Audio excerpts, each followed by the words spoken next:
Ecocardiografía fetal diagnóstica.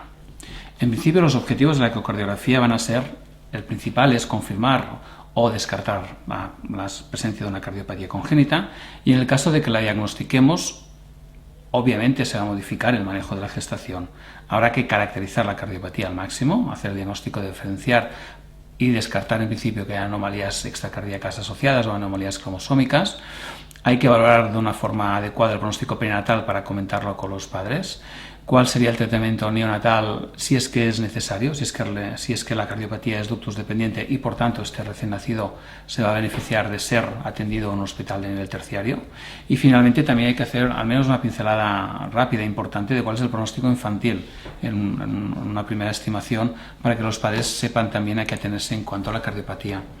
Está muy bien estudiado y hay que seguir unos protocolos de exploración estrictos, unas guías que están publicadas en esta publicación de 2008, es la referencia para realizar la exploración avanzada de la ecocardiografía fetal. Y en la práctica lo que nos encontramos es que el diagnóstico prenatal de las cardiopatías a nivel poblacional, a nivel de screening, es mucho más bajo en cualquier serie respecto a la detección teórica o a la detección que los centros avanzados o una ecocardiografía fetal avanzada puede realizar. ¿Y esto por qué es así?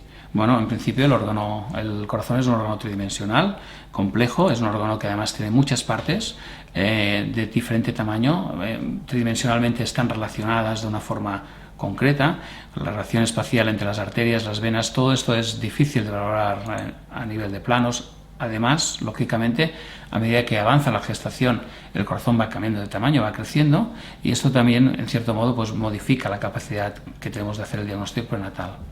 Algo que es importante de recordar es que los fetos tienen una hepatomegalia fisiológica, tienen el hígado muy grande, y esto en principio es una ventaja para poder realizar la ecocardiografía fetal porque nos horizontaliza el corazón, nos queda el ápex muy aumentado y queda un eje en principio muy plano, muy paralelo a la línea del diafragma, y gracias a esto podemos hacer cortes que son paralelos y que nos sirven para realizar de una forma establecida y de una forma que sea repetible y reproducible la exploración cardíaca. Hay tres grandes conexiones a cada lado del corazón. Tenemos la entrada de las venas a la aurícula, la relación entre la aurícula y el ventrículo, y la salida del ventrículo a la arteria. Y tenemos el lado derecho y el lado izquierdo. Por lo tanto, en principio vamos a tener 6 conexiones básicas que van a tener un tamaño, un desarrollo, una función, una cantidad de flujo de sangre que pasa a través de ellas y una relación espacial entre ellas importante, que es lo que hay que ir a visualizar y a confirmar prenatalmente. El screening básico fue Jagel en el 2001 quien definió los 5 cortes básicos, y en principio vamos a dividir la exploración ecocardiográfica en diferentes partes. Lo primero que hay que pensar siempre es que hay que tener un aparato de ecografías de nivel en el que se pueda utilizar un transductor con una frecuencia alta, la máxima posible, en función también de las condiciones de la madre, de la pared abdominal, de la cantidad de si hay obesidad o no hay obesidad, pero es importante utilizar la máxima frecuencia posible. A su vez, para el corazón casi siempre vamos a utilizar una imagen contrastada o con mayor contraste, con menor ángulo para aumentar el número de imágenes por segundo, y mejor un solo foco para que la imagen sea más real y no perdamos tiempo real. Hay que aumentar la imagen, hay que hacer un zoom, y es muy útil en el corazón utilizar el cine loop, que es poder recuperar en forma de vídeo los últimos 5 o 10 segundos de la exploración, porque podemos valorar mejor el movimiento, sobre todo el movimiento de las estructuras cardíacas de las válvulas, por ejemplo. Como hemos dicho, vamos a dividir esta exploración ecocardiográfica en principio los cortes básicos. Cuando hablamos de cortes básicos, entraríamos en lo que se llama ecocardiografía básica, pero que es la que se realiza a todas las gestantes de bajo riesgo. La ecografía de screening de las 20-22 semanas. Cómo hay que mirar el corazón a todas las embarazadas, tengan o no tengan riesgo. El segundo corte serán realizar cortes avanzados. Estos sí que los hacemos únicamente cuando hemos detectado algún tipo de riesgo, y vamos a realizar una ecocardiografía diagnóstica dirigida, y vamos a comentar también la necesidad de utilizar el Doppler, biometrías, y finalmente vamos a hacer una pincelada de lo que significa la ductus dependencia y cómo podemos valorar prenatalmente si la cardiopatía de este feto es ductus dependiente, porque va a ser algo crítico en el manejo perinatal del niño. En el momento de nacer, si el niño tiene que nacer en un hospital de nivel 3 o si nace en un hospital que no está de nivel 3, los pediatras tienen que darle medicación inmediata, prostaglandinas, para poder manejar adecuadamente este neonato. Vamos a empezar por los cortes básicos, que sería, el primero sería el corte del situs visceral, nos sirve para determinar la posición fetal y establecemos derecha e izquierda. Por ejemplo, en este caso, si el feto está encefálica, vemos que el estómago está a la izquierda, la vena cava inferior está a la derecha, la aorta está justo delante de la vértebra y a nivel del tórax vemos que el ápex cardíaco está en el mismo lado del corazón. Por lo tanto, esto sería un situs solitus. Cualquier situación diferente a esta sería una anomalía del situs.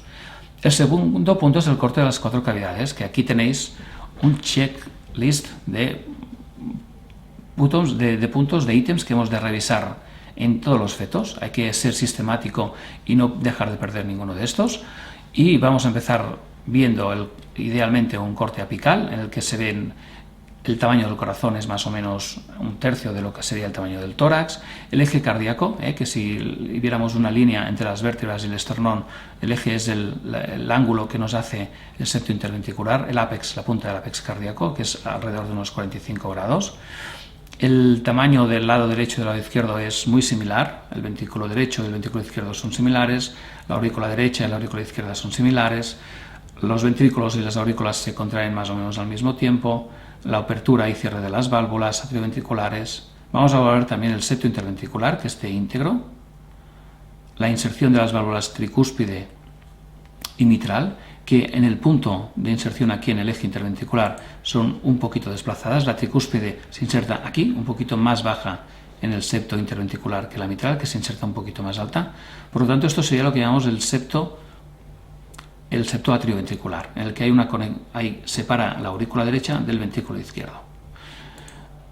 Septo interventricular, septo atrioventricular y finalmente el septo interauricular con la fosa oval permeable. Hemos de ver siempre esta porción aquí, este pico de aquí del septo interauricular, que es el ostium primum, y también vamos a valorar el retorno venoso en grises. Aquí en la aurícula izquierda vemos venas pulmonares que van hacia la aurícula izquierda. Utilizamos el Doppler color y nos es útil para valorar la entrada de los flujos atrioventriculares en este corte, que es también simétrico, más o menos. El relleno en rojo, como podéis ver aquí, es muy similar el del lado derecho como el del lado izquierdo, y vemos muchas veces este cambio de flujo que es a nivel del pericardio, que es normal. Vamos a intentar valorar siempre cualquier estructura cardíaca desde varios ángulos. El corte basal valoraríamos lo mismo, las 4 cavidades, y lo que nos es muy útil en el corte basal es que vemos mejor el drenaje, el retorno venoso, tanto en grises como aquí en color, que se ve muy bien. En azul vemos las venas pulmonares que drenan muy bien a la aurícula izquierda, y nos es muy útil también para valorar la fosa oval y el septum interauricular. Aquí se ve muy bien la porción del septum primum, que sería esta zona de aquí, que es indispensable revisarla en todas las situaciones, la fosa oval permeable y la parte superior del septum secundum.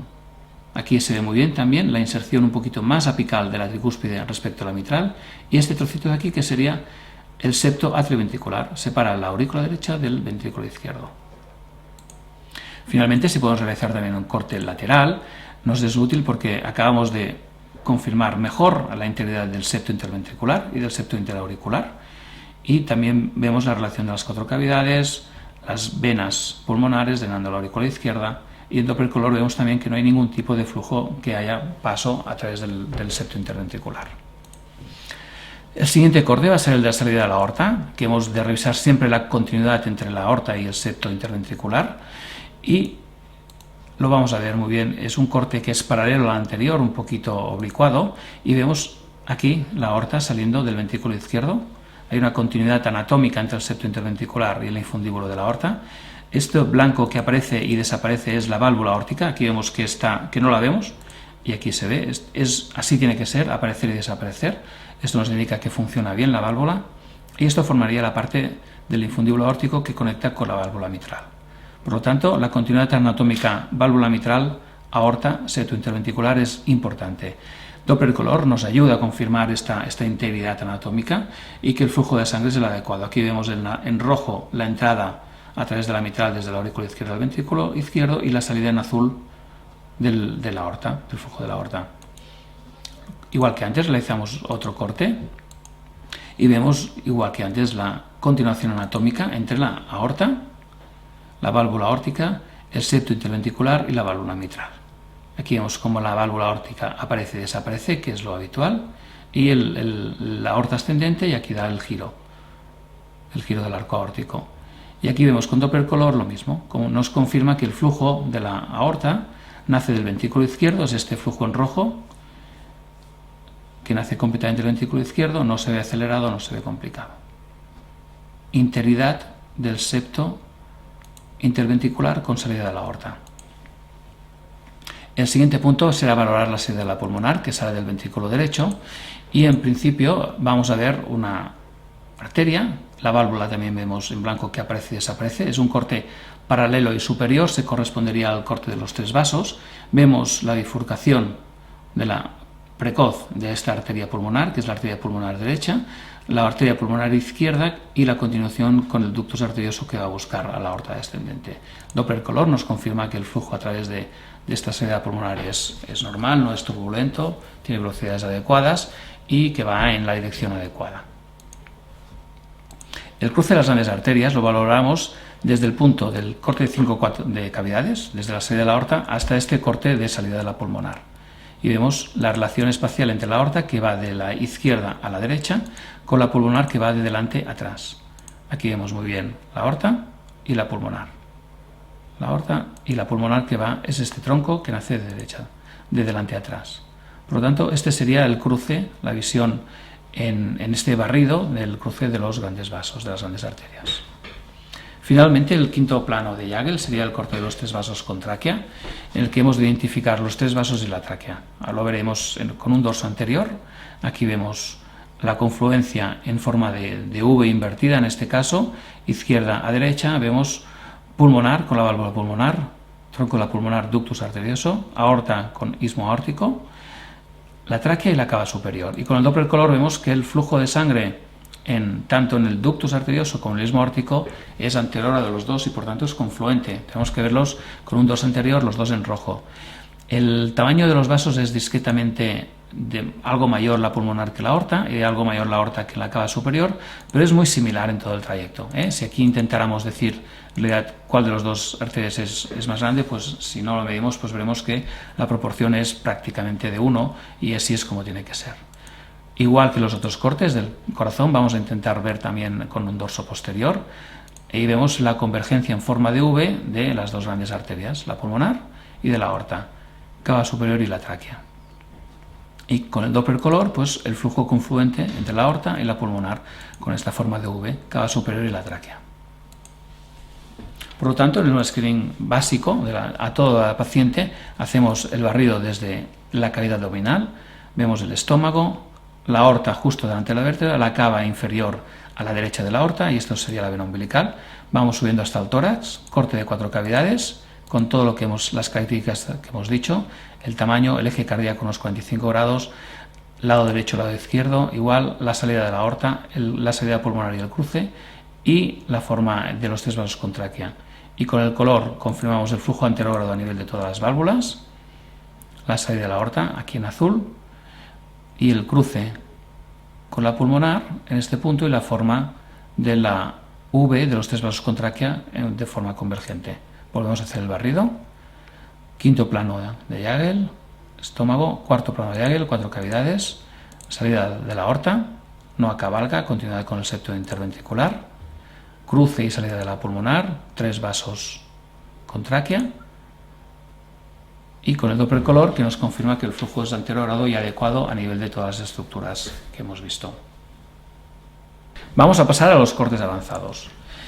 Los vamos a dividir en 3 partes. En principio empezaremos por los cortes del arco aórtico y de la pulmonar. Son cortes sagitales en el eje largo del feto, y aquí vemos el arco de la aorta, vemos que tiene forma de callado, forma de bastón, y vemos que los troncos supraórticos, en principio podemos identificar los 3 troncos supraórticos que nacen y tienen esta forma. Esto sería la aorta descendente. En este corte muchas veces vemos también el retorno de la vena cava inferior hasta la aurícula derecha. Por lo tanto, este sería el corte del arco aórtico. El arco aórtico pasa, esta sería la arteria pulmonar derecha que pasa justo debajo de la aorta. Y con el Doppler color nos confirma que el flujo de sangre en todo el trayecto es el adecuado. Y esto nos confirma que no hay ningún estrechamiento significativo en todo el arco y que el arco tiene un tamaño adecuado para la edad gestacional y que no hay ningún tipo de obstrucción ni de interferencia. Para valorar el arco de la pulmonar hacemos un corte también parasagital antero-posterior y vamos a ver también aquí el eje de salida del ventrículo derecho, la válvula pulmonar y el arco de pulmonario ductus. Aquí no vemos troncos supraórticos y vemos que el eje es mucho más perpendicular, es más como un palo de golf o un palo de hockey que no un callado o un bastón de abuelo, que es el arco aórtico, la morfología. Con el Doppler color se confirma la dirección adecuada de la sangre y que no hay ninguna turbulencia del paso de sangre. Esto sería la aorta, el corte cogida de forma transversa desde la visión del ductus arterioso. Vamos a ver también el retorno venoso sistémico. A la derecha, en un corte parasagital longitudinal en el feto, pero a la derecha del todo, vemos la llegada de las dos cavas a la aurícula derecha. Vemos cava superior, cava inferior, que confluyen aquí en la aurícula derecha. Esto sería la válvula tricúspide. Y con Doppler color vamos a ver también la llegada de esta cava inferior, la cava superior en azul, y vemos además otros vasos, como podemos ver este rojo que vemos aquí, que parece que nazca de la aorta. Aquí vemos dos vasos. Esto sería el arco aórtico normal en azul, arco aórtico y aorta descendente, y en principio aquí este rojo que vemos a este nivel, que es un vaso mucho más pequeño, que es la vena ácigos. La vena ácigos es una vena muy delgada, pequeñita, que discurre paralela a la columna vertebral y por tanto a la aorta torácica descendente, que drena a nivel de la aurícula derecha, drena la cava superior y hace una especie de arco también, que es lo que tenemos que hablar, que es más delgadito, y es lo que estamos viendo en este punto. Bien, retorno venoso sistémico, las dos cavas, superior e inferior, vena ácigos, vena umbilical y retorno del hígado.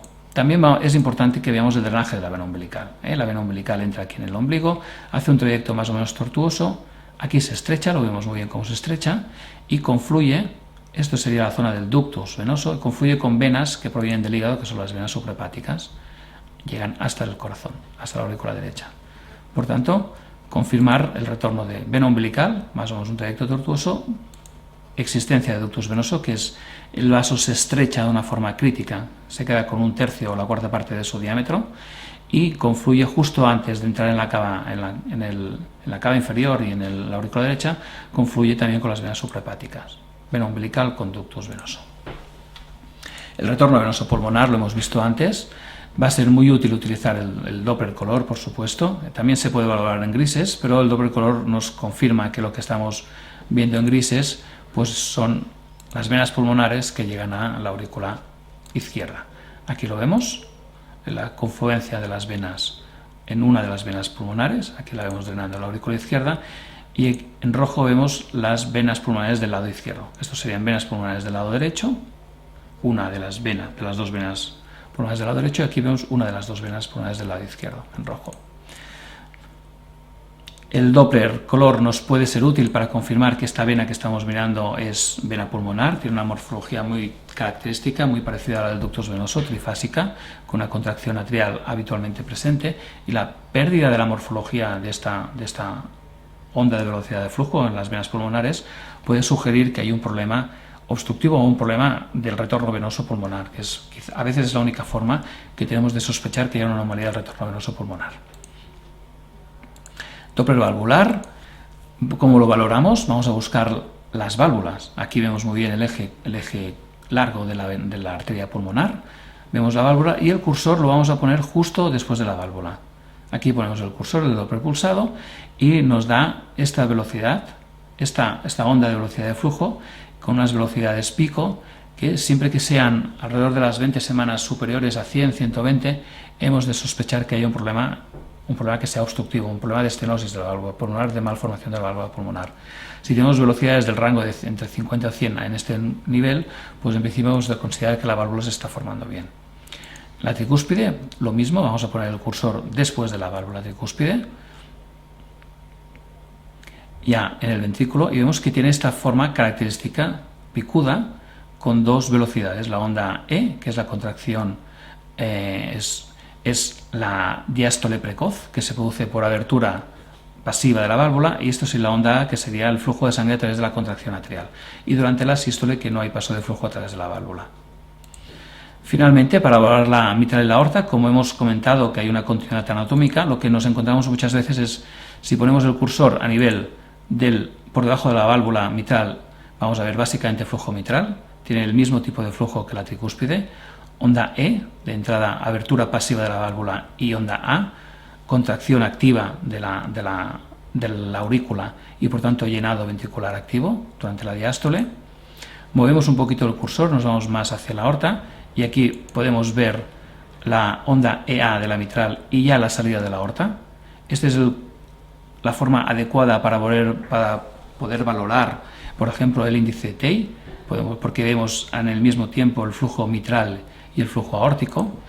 Si ponemos el cursor un poquito más arriba, vamos a ver más válvula aórtica. Aquí vemos los dos picos valvulares, y si subimos un poquito más, pues vamos a poder valorar típicamente el flujo a través de la válvula aórtica, con velocidades que van a ir del rango 50, 60 hasta 100.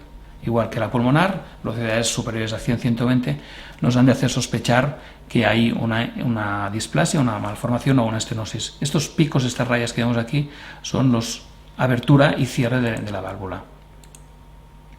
Hay normalidades de velocidades de la sangre a través de todas las válvulas. Con esto podemos estimar la función diastólica tanto en la válvula mitral como en la válvula tricúspide en función del tipo de la onda EA, y también la función sistólica tanto en la válvula pulmonar como en la válvula aórtica en función de la velocidad máxima, que hemos dicho que tiene este rango de alrededor de 50 a 100, bastante útil para toda la gestación como límites. La utilidad del Doppler es importante, hay que optimizar antes de utilizar el color la imagen en tiempo real, esto es imprescindible, y recordar que para la imagen en color hay que diferenciar si lo que estamos viendo es una arteria o una vena, o lo que queremos valorar, porque las velocidades van a ser en el rango alto para las arterias, como si fueran velocidades intracardíacas, y bajas en las venas, el filtro que vamos a utilizar también del mismo estilo, la persistencia completamente diferente y la ganancia de la misma manera. Es valorar muy diferente. Hay que aprender a utilizar la herramienta del Doppler color, no es difícil, pero es importante estas 4 normas básicas para poder optimizar al máximo la imagen con el Doppler. El Doppler siempre nos va a ser útil, va a reducir el tiempo de exploración, aumenta la precisión, sobre todo, evidentemente es ideal cuanto más precoz es el corazón, porque nos ayuda a valorar muy bien, sobre todo los vasos de pequeño tamaño y de velocidades lenta. El retorno venoso sin el Doppler color es muy difícil de confirmar su normalidad, ayuda a detectar en corazones aparentemente normales hallazgos que podrían ser importantes, como la presencia de una comunicación interventricular, de vasos anómalos o de flujos anómalos en este corazón que parece normal, y sobre todo nos ayuda a valorar las cardiopatías que hemos diagnosticado, en qué situación están. No medimos habitualmente el corazón, pero sí que hemos de saber que prácticamente todas las estructuras están medidas y se han normalizado. Por lo tanto, ante una sospecha de dominancia de corazón, no sabemos si el corazón derecho es grande y el izquierdo es normal, o el derecho es normal y el izquierdo es hipoplásico, pues puede ser muy útil medir a los diferentes sitios, a nivel del anillo valvular, a nivel del ventrículo, el eje largo, longitudinal, el diámetro de las arterias, tanto a nivel del ductus, a nivel de la aorta descendente, en la salida de los vasos a nivel valvular. Hay normalidades, las podemos situar en una tabla de Excel. Esta es la referencia porque está publicada en Ultrasound y es muy útil. Ponemos aquí la referencia en función del diámetro biparietal, la medida que nos da, y nos da la desviación en Z-scores de la medición que estamos haciendo. Por lo tanto, nos da, en casos concretos en el que sospechemos que hay un problema de crecimiento, es muy útil poder decir, igual con el corte del istmo aórtico para valorar la coartación aorta, nos ayuda a matizar los riesgos específicos de hipoplasia o de coartación, en este caso de la aorta. Finalmente, el concepto de ductus dependencia. Bien, hay que recordar que el corazón fetal es un órgano que está creciendo a lo largo del embarazo y por tanto está en continuo desarrollo desde el principio, y que no es lo mismo que después de haber nacido. Por lo tanto, una afectación precoz en el embarazo de una válvula puede repercutir secundariamente en la otra válvula del mismo lado, incluso en la del lado contrario. La patología de la tricúspide puede producir secundariamente una patología de la válvula pulmonar, o a la inversa. Una patología de la válvula pulmonar puede producir secundariamente una patología de la tricúspide. Y lo mismo pasaría con la mitral y la aorta. Hay que recordar que el flujo transvalvular condiciona el tamaño, tanto del ventrículo como de la arteria. Por lo tanto, si hay una reducción en el tamaño de la válvula mitral, que está muy pequeña o está muy cerrada, el ventrículo izquierdo crecerá poco. Como este ventrículo izquierdo crecerá muy poco, va a pasar muy poca sangre a la arteria aorta y la arteria aorta también crecerá poco. Y se va a hacer una hipoplasia secundaria de todo el arco aórtico a la poca llegada de flujo de sangre que llega por este problema que inicialmente había en la tricúspide.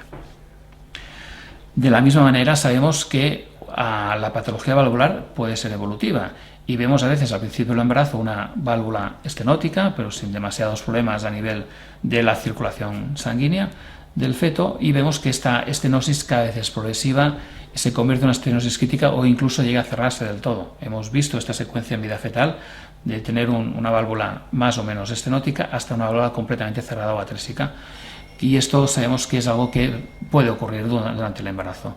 Finalmente, es importante el papel regulador del flujo de sangre que tiene el ductus arterioso, la fosa oval y la comunicación interventricular.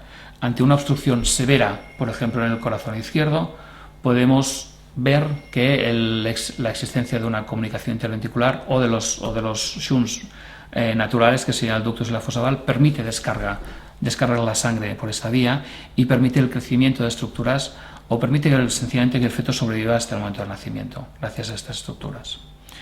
Recordar el corte de los 3 vasos con tráquea, el retorno de las venas sistémicas a la aurícula derecha, de las venas pulmonares a la aurícula izquierda, la fosa oval permeable. Del ventrículo derecho sale el tronco de la arteria pulmonar, hay una válvula y las arterias pulmonares, ductus arterioso y comunicación con la aorta descendente. En el lado izquierdo, válvula aórtica, arterias coronarias, troncos supraórticos, istmo aórtico y aorta descendente. Para la vida es absolutamente imprescindible que la sangre llegue a las coronarias y que la sangre llegue a los troncos supraórticos. Esta imagen del flujo sanguíneo en esta dirección es lo que estamos viendo aquí con el corte de los 3 vasos con tráquea. Y vemos el flujo de sangre desde el lado derecho, la pulmonar y de la aorta, confluyente en una forma de V, normal. Cuando hay una obstrucción severa del lado izquierdo, puede estar completamente tapada la válvula aórtica. En estos casos muchas veces va a haber secundariamente una hipoplasia del desarrollo del ventrículo izquierdo, que se hace mucho más pequeño, por lo que hemos dicho, la sangre no puede pasar por aquí, por lo tanto la sangre que llega desde las venas pulmonares evita pasar por la mitral y por el ventrículo izquierdo porque no puede salir y se va masivamente por la fosa oval al lado derecho, evita el lado izquierdo. Como evita, dificulta su crecimiento y cada vez se va quedando más pequeño. Pero obligatoriamente la sangre tiene que llegar a las arterias coronarias y a los troncos supraórticos, porque el corazón tiene que recibir sangre, si no deja de funcionar y se muere, y el cerebro tiene que recibir sangre. ¿Cómo recibe la sangre? Pues la recibe de esta manera, de forma reversa, desde el ductus arterioso y el istmo aórtico, que es lo que vemos aquí con color. En rojo vemos que es el istmo aórtico muy hipodesarrollado, muy delgadito, muy pequeño y corto respecto a la pulmonar, que es mucho más gorda, el ductus arterioso, y el flujo de sangre tiene esta dirección. Como la válvula aórtica está cerrada, viene desde ductus arterioso, istmo aórtico y por aquí llega de forma retrógrada a perfundir los troncos supraórticos y las coronarias. Del mismo modo, en el lado derecho, cuando hay una obstrucción severa, tiene que llegar sangre también a las 2 arterias pulmonares, del mismo modo, y es lo que aquí estamos viendo. En la ecografía se ha girado el feto, lo hemos girado, pero esto sería el tronco de la aorta con flujo anterográdo y en rojo es el flujo retrógrado desde la aorta hacia las 2 arterias pulmonares y el ductus arterioso. Porque, aunque esté tapada la válvula pulmonar, tiene que llegar sangre a los 2 troncos. Por lo tanto, de una forma muy sencilla, podemos valorar corte de los 3 vasos normal, corte con flujo reverso o en la aorta o en la pulmonar. Da igual qué tipo de cardiopatía es, solo con ver esta imagen del corte de los 3 vasos con tráquea con el flujo reverso de una de las 2 ramas, sabemos que esta cardiopatía, sea la que sea, es ductus dependiente y que este niño al nacer va a necesitar la perfusión de prostaglandinas de forma inmediata para mantener el ductus arterioso abierto y probablemente también la fosa oval abierta. Por lo tanto, es un corte muy útil, el corte de los 3 vasos con tráquea, para valorar esta ductus dependencia. La perfusión pulmonar será imprescindible que se mantenga a través de un ductus arterioso abierto cuando hay una patología obstructiva derecha de forma retrógrada, o la perfusión sistémica en los casos de patología obstructiva izquierda severa, o por ejemplo la transposición de las grandes arterias, en el que si se nos cierra el ductus queda absolutamente comprometido la perfusión cerebral y la lesión secundaria que podrá haber por la hipoxia e isquemia cerebral que tendrá esta criatura.